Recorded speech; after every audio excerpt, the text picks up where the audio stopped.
Okay, good morning everyone, and thank you for being here with us. It's a pleasure to welcome all of you on these days that Cepesca organizes as a partner of the LIFE INTEMARES project led by MITEC and the Biodiversity Foundation. And truth to be told, it's a pleasure for us to favor this dialogue between the sector, the fishing sector, fishing administrations, environment administration, and scientists, because, truth to be told, the concept of OECMs, that in English we are always subject to our slavery with the Anglo-Saxon culture, all other measures of management, effective management. That is already a concept that, quoting our great guru Serge García, as you know, is recognized since 2010 in the Biological Diversity Agreement and were approved with other measures further to the marine protected areas there within the action plan of the OECM. And the definition was adopted in 2018 by members of CBD, and after that they start becoming an idea, but it's a concept that is not really spread out or understood as viable for effective management of marine space, which at the end of the day is what we're talking about these days. We are going to try to understand better and to know how what their assessment effects are to complete the marine protected areas to achieve the goal 30 on the year 2030. For the Spanish fishing sector, which has over 8,000 vessels, it's key to balance our fishing management and preservation of biodiversity, because for us it's as important to maintain biodiversity and a proper state of resources as to ensure economic viability of our activity. That difficult balance, sometimes we want to make it easier by having administrators that have to pay attention to management of all these different aspects. At least bear in mind the fishing sector that lives in it, and we are the first interested for this to work. In order to do so, I am lucky enough to introduce Fernando Madaleno from the Ecological Transition Ministry and Pilar Barra from the Fishing General Secretary. So they will provide a bit of an introduction on this issue, and afterwards we'll have the wonderful panel of experts we have, on which we're going to be analyzing this on the agenda, the different elements and the importance it has for all of us, this concept of other effective management measures. Thank you. Fernando, you have the floor. Buenos días, muchas gracias. Good morning. Thank you, Julio and Cepesca, Javier, for the invitation to be here today. It's always a pleasure to be with the sector, to be with the fishing on administration, to share governance, participative, and other issues, how to tackle a challenge that obviously is complex, and we're in the complexity style for a number of years, finding solutions for that complexity, which it's really interesting because it's a challenge of open road on that preservation of the sea and compatibility with the traditional use of that marine environment, and also looking for reinforcement, solid reinforcement in science and social governance for that to become a reality. Also, I'd like to thank, of course, that this day or this session comes from the LIFE INTEMARES project. We have the colleague from the Biodiversity Foundation with a very active participation both from Cepesca and the General Directorate that I represent this day, and it has a specific goal of promotion of scientific knowledge to take decisions always on a fundamental way, on a well-founded way, and in the involvement of active participatory society that leaves no social actors behind.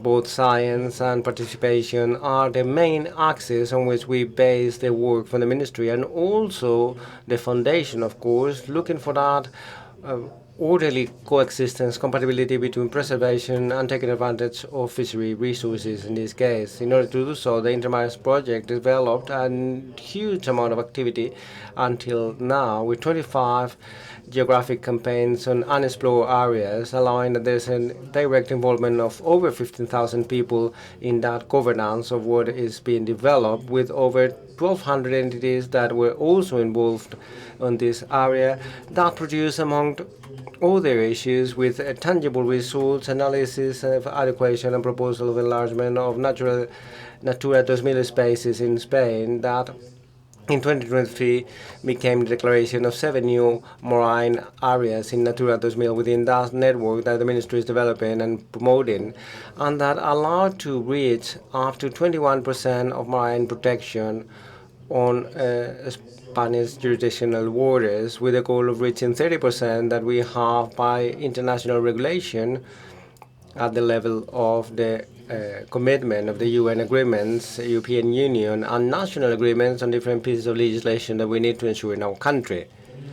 Regarding OECMs, and as the President was talking about, as Julio was talking about, is a measure or a tool potentially very valuable for this wonderful path of preservation and orderly conjunction with the fishing exploitation. These are geographical spaces, as will be discussed, that are not formally protected, but that have a high capacity for preserving that a high capacity to contribute to protected areas, and it includes indigenous areas, multiple use lands, and private areas that, although they are not assigned as protected areas, they have significant value in preservation and so on. And they also ensure their promotion from the private and community spheres of the communities that is very much aimed for that preservation and that simultaneous guarantee of economic activities that are compatible with preservation. Within the marine environment, they could be key, and they are not assigned, as I was mentioned, formally as protected areas, but they could include regulated fishing areas managed by fishing communities, marine biosphere, and subject to specific management that protects species and habitats, although they're not assigned as officially as protected areas. So they have a really interesting component that they could also be managed or co-managed by public or private entities with that essential view of preservation of marine resources. Of course, this is not just anything. The value is the rigor that has a basis, a foundation that fulfills a number of criteria that I would highlight: preservation on the long term of marine biodiversity. They prove that this figure is a positive one in conservation, and that management of those areas really fulfills the goals that are sought when it was declared OECM. It also needs to have another element that we want to ensure in our protected spaces and the domestic national spaces, which is a governance framework that is effective, that there's really social contribution that is firm and stable, so management is stable and ensures these tasks or targets to which conservation aims.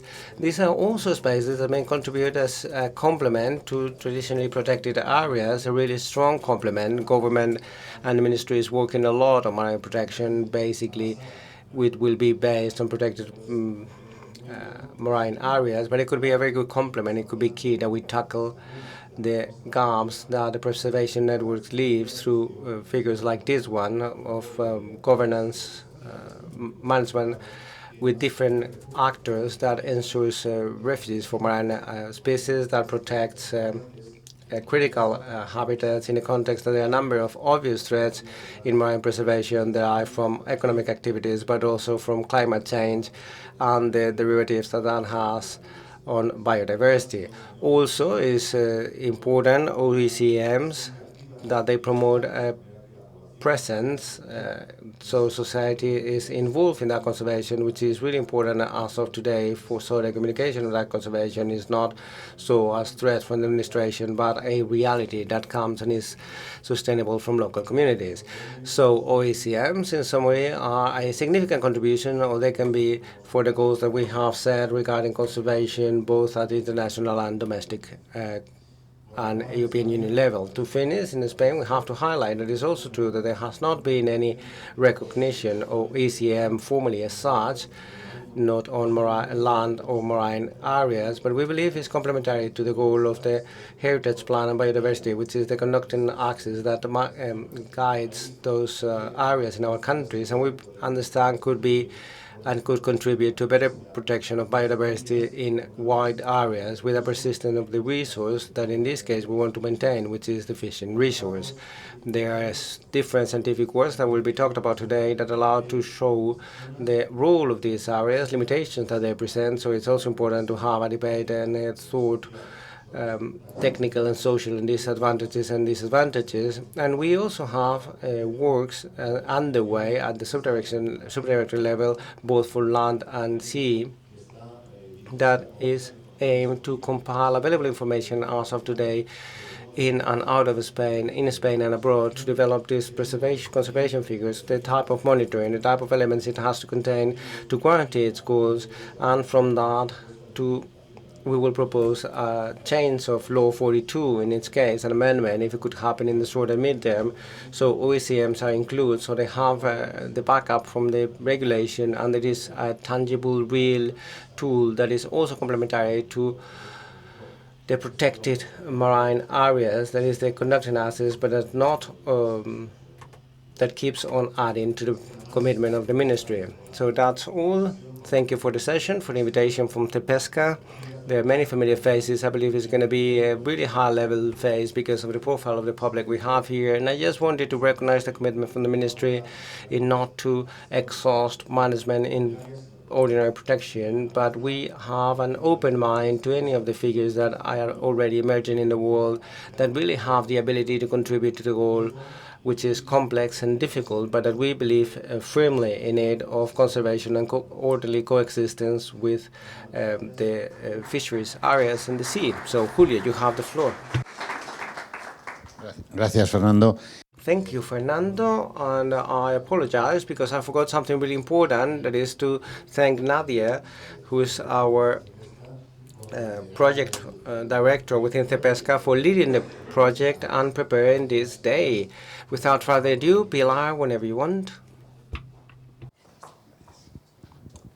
Bien, pues buenos días a todos. Good morning, everyone. I'm going to be very brief in my presentation because I'm going to have the opportunity of presenting in detail our position in this area. I would like to thank to the organization, the framework of this INTEMARES project, and especially Cepesca, because I've always believed that fishing management should be smart. Smart doesn't mean that the public servants that are on fisheries are smart. It means that we have to be able to gather all the scientific knowledge that can be applied in this management. We have to listen to the sector. We have to be able, therefore, to provide the necessary mechanisms to integrate all these actors that need to participate on the fisheries management. We have to look for that adaptive fisheries management. This cannot be written on a stone. We have to guarantee those three pillars that the very common fisheries policy requires. We have to get to those triple helix: biological, social and economic sustainability. And I also think that the fishery sectors, and especially the Spanish one, needs to have and already has many of these bases that we're seeing today. It's not just that we are going to learn about a new model, but that we are going to learn how that responsible, sustainable management that is already happening as a whole can also have their validation in all these protection goals. No question, fishermen and fisherwomen are the ones most interested in guaranteeing that protection of the environment, because that will mean that they can keep on having their their sustainability and that social and economic sustainability we were talking about. So we have the experience, we have the knowledge, and I believe that forums as of today are really necessary so everyone can know about that work and everyone can think how we can do that even more useful, more responsible, and therefore to bear in mind all this activity. I would like to finish by apologizing for the General Secretary of Fisheries, who was very interested of this event, and we certainly will inform about the main conclusions of it, because I'm saying it's a really important thing. And then I will be able to present our point of view in the presentation. So thank you for this organization for counting on us. Muchas gracias, Pilar. Y bueno, sin más.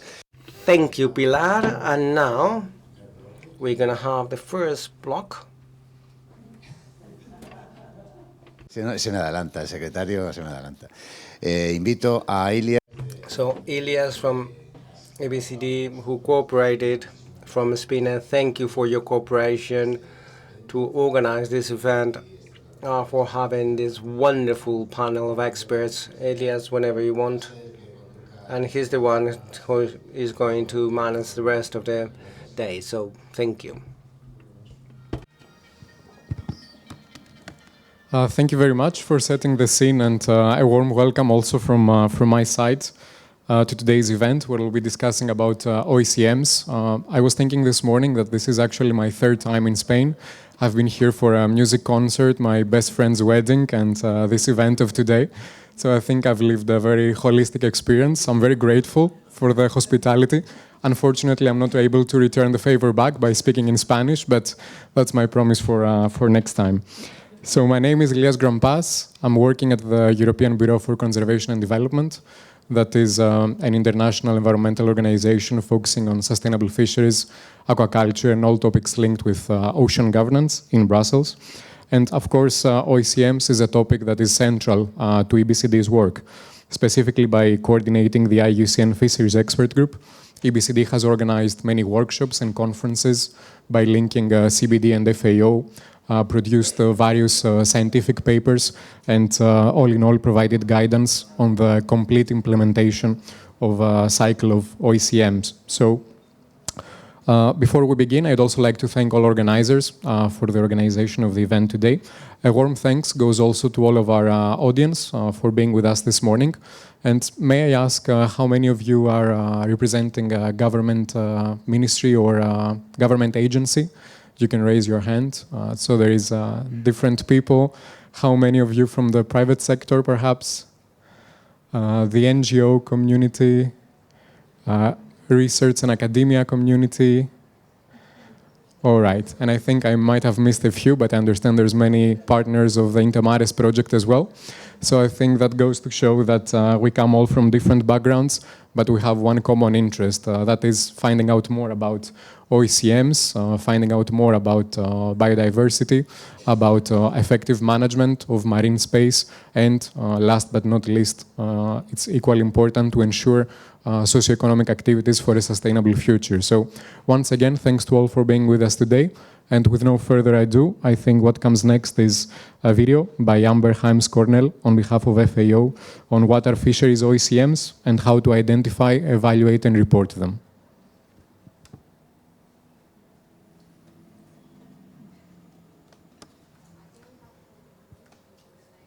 Okay. Okay, all right.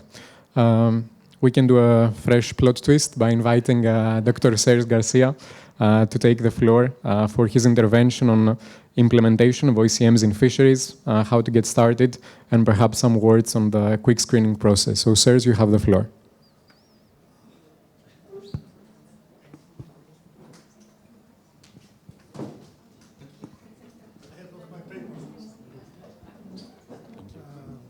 Can I push the slides myself?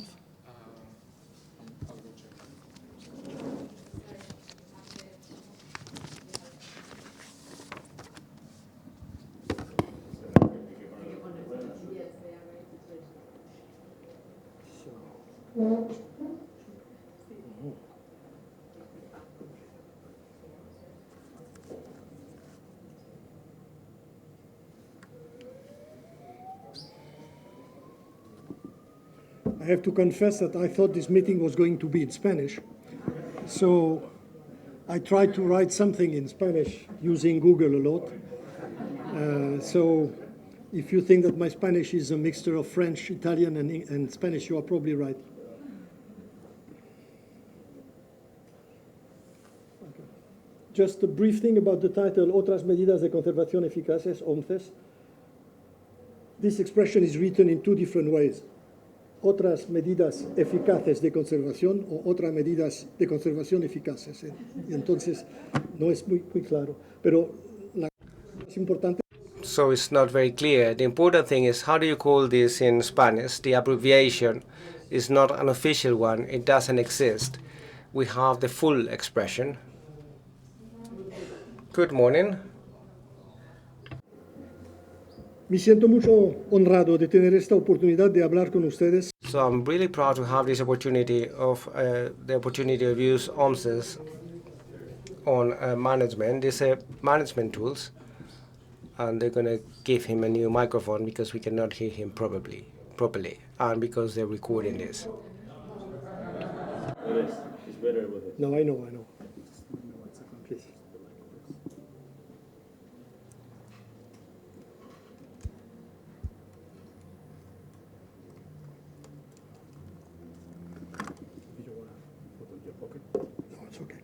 Gracias. Entonces, como decía, las OMCES. So I was saying OMCES management tools based on area or space tools, to which are referenced on the strategic plans or the Biological Diversity Convention from 2010 and 2022 that were defined in the Decision 14/8 from 2018. This decision foresees that OMCES will be implemented on the economic sectors, including fisheries, to identify and probably increase contribution of these sectors to the preservation of biodiversity. A lot has been said and written about OMCES. Therefore, I would like to just introduce them in a simple way and answer your questions.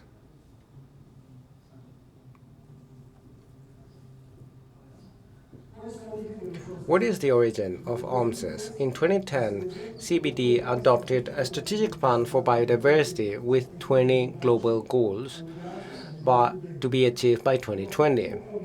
Goal number 11 contained a commitment of conservation of at least 10% of coastal and marine areas through protected marine areas and other effective conservation measures based on areas, which is OMCES.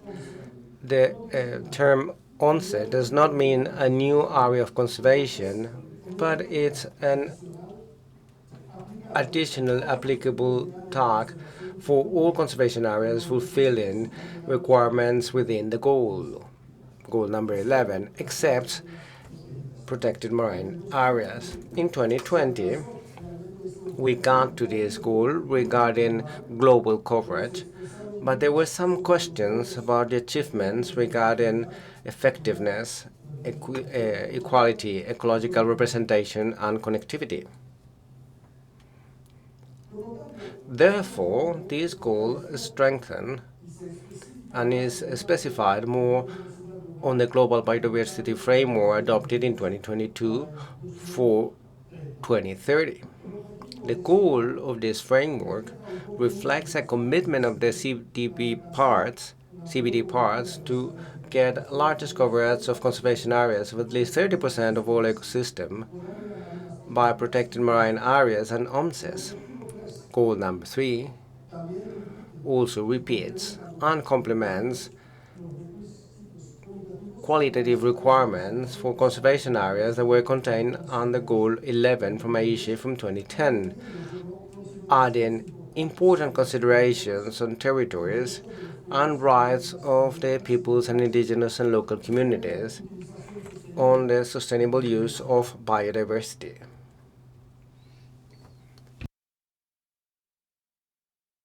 Formal definition of an OMCE by CBD on 2018 says that by other effective measure of conservation based on areas is understood an area geographically limited that is not a protected area and that is ruled and managed in such way to achieve positive results in a sustainable ways and lasting results for the conservation of biological diversity and location and for function and services that are associated to ecosystems and where so cultural heritage, spiritual, socioeconomic and other values are important at the local level.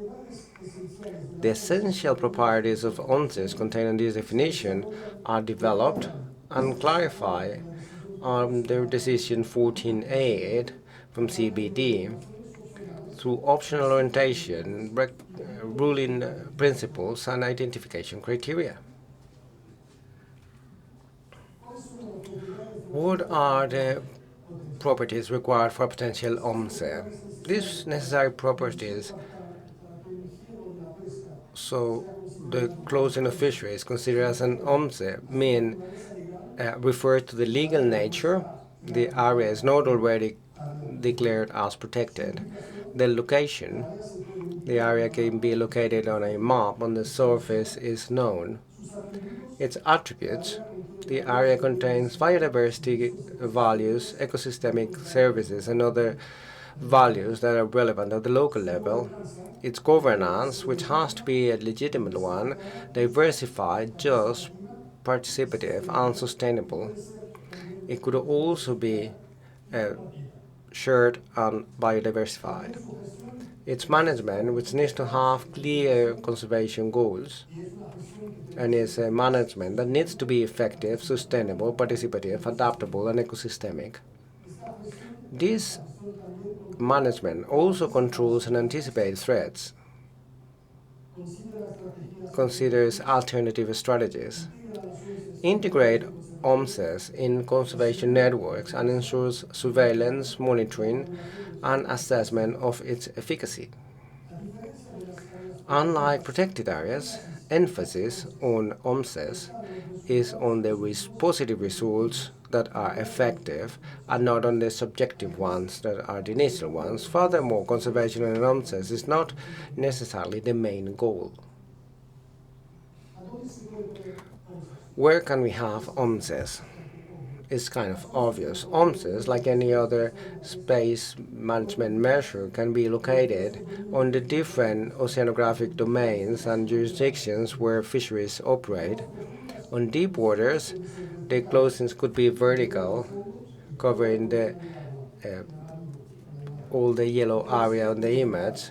It could be horizontal, just with the depth or surface and part of the column of water, which is required to generate the benefits, the expected biodiversity benefits. It has to be clear that, nevertheless, OMCES management could have different levels on the vertical. For instance, it could be forbidden.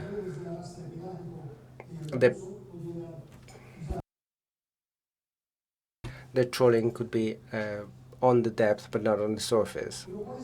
But what's the interest of all fisheries? Why are we considering the inclusion of OMCEs on fisheries? First, to assess, increase, and show co-benefits of conservation of biodiversity produced by the enclosures fisheries. And second, to reduce or mitigate even more the collateral impact of fishing, improving the specific fishing and not the bycatch. And third, to incentivize a larger consideration of results of diversity when designing closings of traditional fisheries. Four, to improve ecological connectivity on the regional conservation networks that already exist. Fifth, to strengthen the ecosystem approach of fishing on a specific way, enabling its ecological certification. Six, to improve the probability that the states would fulfill with the goal of conservation coverage of 30% for 2030. And finally, to improve the image of fishing with the public and consumers. As usual, we would also need to consider cost and benefit case by case and distribution of those costs and benefits in society. Now I'd like to mention several issues and solutions. Several issues will arise during implementation. For each potential OECM, these issues may include: first, determining the biodiversity traits of concern on which to focus our conservation efforts. Secondly, the evaluation or assessment of the positive biodiversity outcomes currently generated in this potential OECM and potential additional measures to improve effectiveness. 3, the number of outcomes considered positive and sufficient to justify the OECM label. 4, the update of conservation standards that could be applied for the smooth development of the process, guaranteeing a fair governance. Now, how do we do this? Complying with the need for surveillance or monitoring of management, adjusting or complementing the political and legislative framework, taking into account the potential existence of intersectorial impact and the need for collaboration to mitigate these risks. Listening to this, the task might seem overwhelming, but in reality, it's similar to what is being done already in well-managed fisheries with few additional tasks targeting conservation. If we could share these with conservation authorities, this would be a fantastic collaboration. We also need to remind you that the OECM implementation needs to be flexible and customized to local conditions, tailored to local conditions.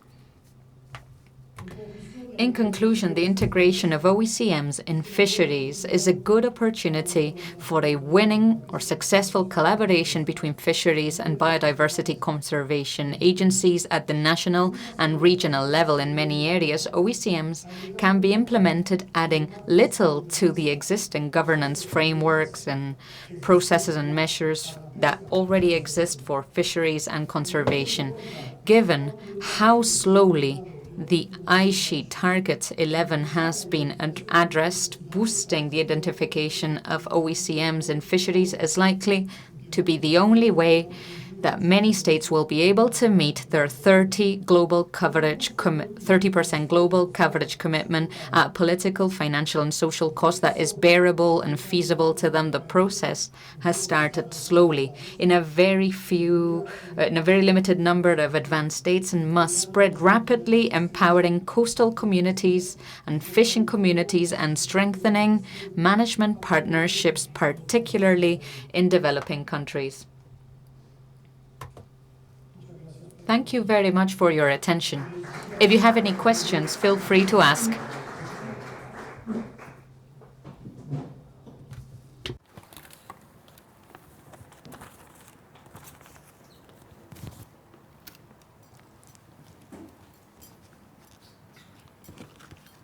Thank you very much, Serge, for your presentation, for adding more depth to the discussion. And I think by now we should all have a better understanding on OECMs, the opportunities offered by the integration of OECMs in fisheries, but also their key contribution to reaching out the 30 by 30 target.